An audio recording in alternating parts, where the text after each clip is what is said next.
Speaker Kevin McCarthy has become the first speaker ever to be ousted from the job in a House vote.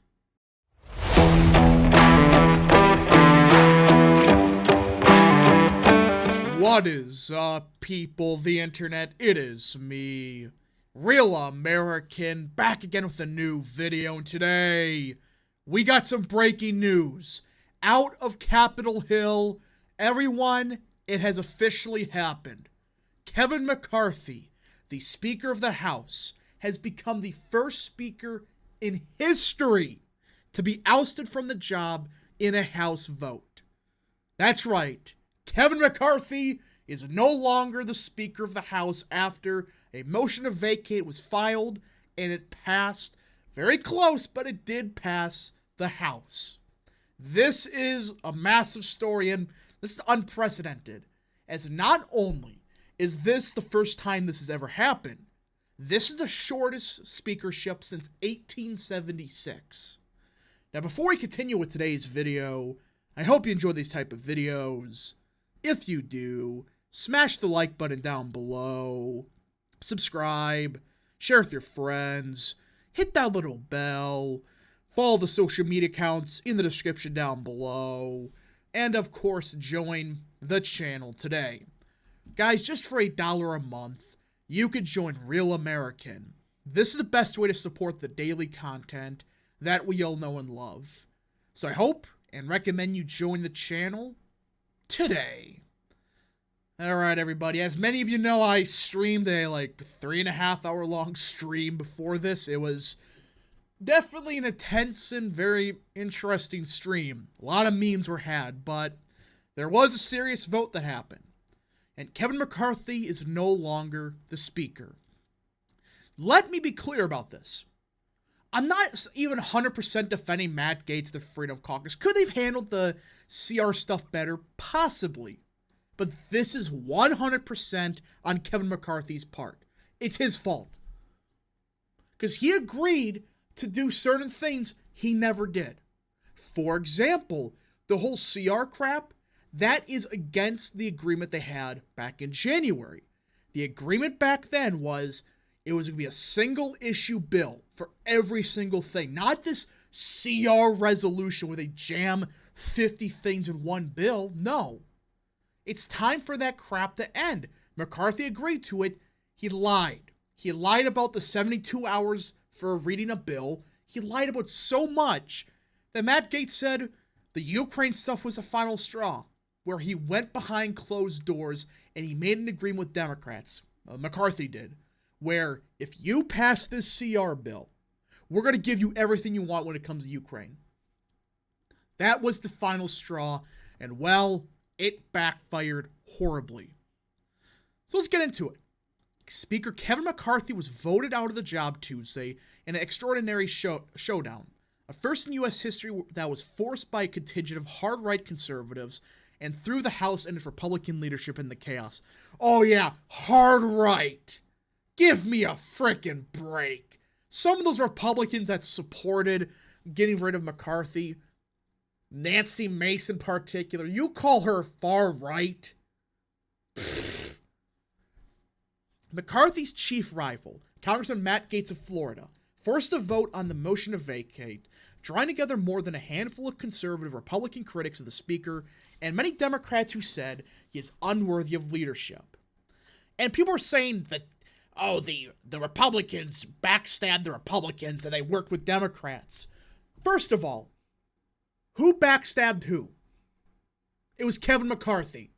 McCarthy was the one that went to Democrats behind closed doors, lied to the conference about no Ukraine aid, told Democrats otherwise, forced that vote through, and then didn't adhere to the agreement, and people just forget. McCarthy agreed to the motion to vacate. He could have said, no, it had to be 3 people that agreed to it. But nope, he made it 1. That's his own damn fault. And it's like, no Democrat was going to file this motion. So the Democrats, they just followed the Republicans. They're like, whatever, if they're going to file this, go ahead, sure, I guess we support it. This idea that the Republicans, Matt Gaetz secretly worked with Democrats to get McCarthy out, and like it was a 4D chess move all along. It's like that's nuts. That is ludicrous. McCarthy did it himself. I mean, seriously, what has he done as Speaker? All right, the parent bills are right. There's some good things early on, but none of them passed the Senate. They weren't actual laws. And the stuff that he promised to make a stand on, such as the debt ceiling, he folded like a piece of paper. So it's like, what did we get out of this stuff? McCarthy speakership, what? Nothing. Not a damn thing. Next steps are uncertain, but there's no obvious successor to lead the House Republican majority. Stillness fell as the presiding officer gaveled the vote closed, 216 to 210. Saying the office of Speaker is quote-unquote hereby declared vacant. So yeah, it was very close. It was 216 to 210, and there were a couple people that didn't vote, like Luna. She didn't vote. She was on maternity leave. Bush, I think, had COVID. So either way, McCarthy was done. If everybody voted, there were like 5 Democrats that missed. He was done. It was kapooey. It was over.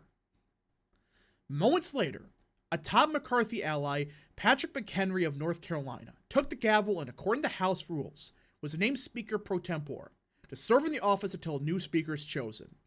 The House then briskly recessed so lawmakers could meet and discuss the path forward.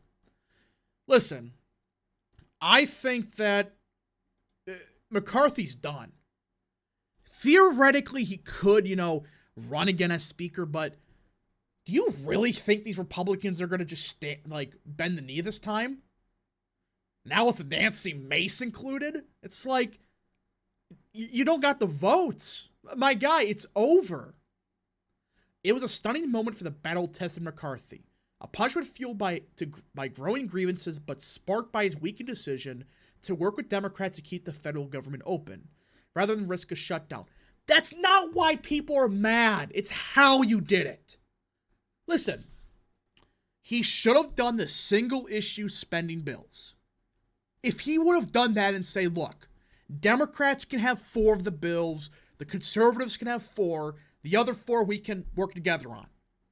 Nobody would be even questioning this idea of a motion to vacate. This bozo went behind everyone's back, lied to both sides, mind you. People forget that. He's lied to everybody. Even Justin Amash, a former congressman, said he's a sleazebag. It's like, this was McCarthy's doing. Again, I'm not mad that we didn't get everything we wanted, because we got nothing we wanted. But I'm mad at how McCarthy handled himself. That's what people are mad about. Not necessarily that we lost this bill, but just we lost and McCarthy screwed us over at the same time. An earlier vote was 218 to 208 against tabling the motion, with 11 Republicans allowing it to advance. The House then opened a floor debate, unseen in modern times, ahead of the next round of voting. McCarthy, California, insisted he would not cut a deal with Democrats to remain in power. Not that he could have relied on their help, even if he asked. Well, we now know this is bullcrap. We know McCarthy at the last second was begging Democrats for their help. He is such a liar. It's unbelievable. People defend this guy? Yeah, he's better than John Boehner and frickin' Paul Ryan, but it's like, congratulations, you're better than absolute dog crap? Whoop-de-frickin' do. He's such a two-faced sleazebag, like Justin Amash pretty much said. I don't even like Amash. He's right, though. He's lied to everybody, keeps making backroom deals with both sides, making stuff up, and then cursing people out in the conference. And it's a mess. It's his own fault he got thrown on his ass. It is. And the Democrats just said, go ahead. Let the chaos happen. Who cares? If McCarthy was really being a team player with Democrats and saying he was bipartisan and crap, Democrats would have saved him. But guess what? They got rid of him. Why? Because even to them, they don't trust him. What does that tell you? You don't got the Democrats trusting you. You don't got the more conservatives trusting you. You only got the establishment hacks and the GOP trusting you. That's not a good sign if that's all you have. It is a complete and total disaster what is happening. But the question is, who is the next speaker? Who? Because there's a lot of questions about who's going to run for the speakership, because if you don't know, what happened in January with the speakership election, that's what happens now. Well, Kevin McCarthy is going to try, I think. He's going to try one last, Hail Mary to save his career. After that, I think he's done. So it's a matter of, who do we got? Gates did say Tom Emmer, Steve Scalise, which I would be fine with Scalise. I don't think he wants to do it, though. He has health concerns, and Tom Emmer he's not terrible on the issues, but he's just incompetent. But there's one name in particular that Matt Gaetz brought up. And I kid you not, he did say this. Lee Zeldin, the legend from New York. You know what? Zeldin for speaker. Honestly, you know what? We should have speakers that are not, directly elected to the House. They're not just automatically a member of the House. Pick somebody that was a former congressman, woman, whatever, has experience at the job, but somebody that could be, good at the job, like, say, Lee Zeldin.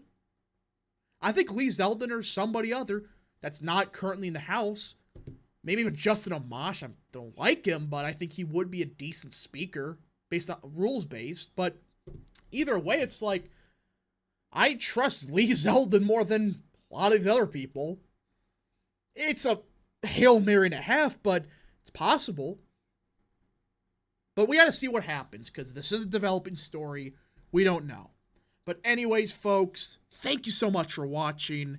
If you did enjoy this video, smash the like button down below, subscribe, share with your friends, hit that little bell, follow the social media accounts in the description down below, and of course, join the channel today.